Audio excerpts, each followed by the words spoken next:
அடுத்ததாக பார்க்கக்கூடிய ராசிக்காரர்கள் மகர ராசிக்காரர்கள்.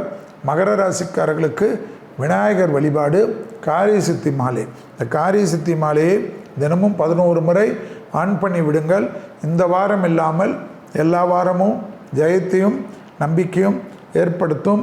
நரம்பு சம்பந்தப்பட்ட உபத்திரம், முதுகுத்தண்டு வட சம்பந்தப்பட்ட உபத்திரம் நீங்கள் தான் பார்த்து கொள்ள வேண்டும். வாகனத்தில் வித்தைகள் கூடாது, அதீத கவனமாக இருப்பது முக்கியம் என்பதை ஞாபகத்தில் வைத்துக் கொள்ளுங்கள். தனிப்பட்ட முறையில் செல்வாக்குகள் கூடக்கூடிய நல்ல காலகட்டம். பிள்ளைகள் விஷயத்தில் பூத கண்ணாடி ஆராய்ச்சி கூடாது. பிள்ளைகளிடம் மனமிட்டு பேசுவதும் பிள்ளைகளுக்கு தேவையானதை செய்து கொடுப்பதும் நம்பிக்கையும் அனுகூலத்தையும் ஏற்படுத்தி தரும்.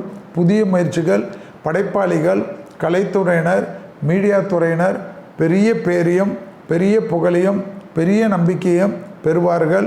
எதிர்பார்த்த நல்ல விஷயங்கள் கை கொடுக்கக்கூடிய நல்ல காலகட்டம். உறவினர்கள் வருகை, நண்பர்கள் வருகை, இல்லை அவர்கள் வீட்டுக்கு செல்வது, கடல் கடந்த பயணங்கள் மேற்கொள்வது, சுற்றுலா செல்வது, தெய்வ மார்க்க பயணங்கள் செய்வதெல்லாம் மகரத்துக்கு ஏற்படும். அஷ்டமத்தில் இருக்கக்கூடிய கேது நண்பர்களையும் பெரிய மனிதர்களையும் சந்திக்கக்கூடிய பிராப்தம் ஏற்படும்.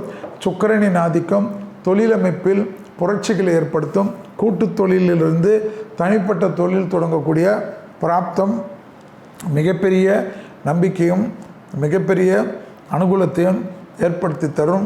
வசந்தத்தை தென்றலாக்கி கொடுக்கக்கூடிய அற்புதமான காலகட்டம். பிள்ளைகளுடைய படிப்பு, உத்தியோகம், தொழில், வியாபாரம், சுபகாரியத்திலிருந்த சிக்கல்கள் பரிபூர்ண நிவர்த்தி ஏற்படுவது கண்கூடாக பார்க்கலாம். ஏற்றத்தின் அளவு நம்பிக்கையாக முன்னேற்றத்தையும் அனுகூலத்தையும் ஏற்படுத்தி கொடுக்கும். வசந்த கால அமைப்பு சந்தோஷத்தை வரவைக்கும். நீங்கள் நினைத்த காரியங்கள் எல்லாம் கைகூடுவது கண்கூடாக பார்க்கக்கூடிய நல்ல காலகட்டம். நீண்ட நாட்கள் தடைகள் தவிடுபடியாக்குறதையும் கண்கூடாக பார்க்கலாம்.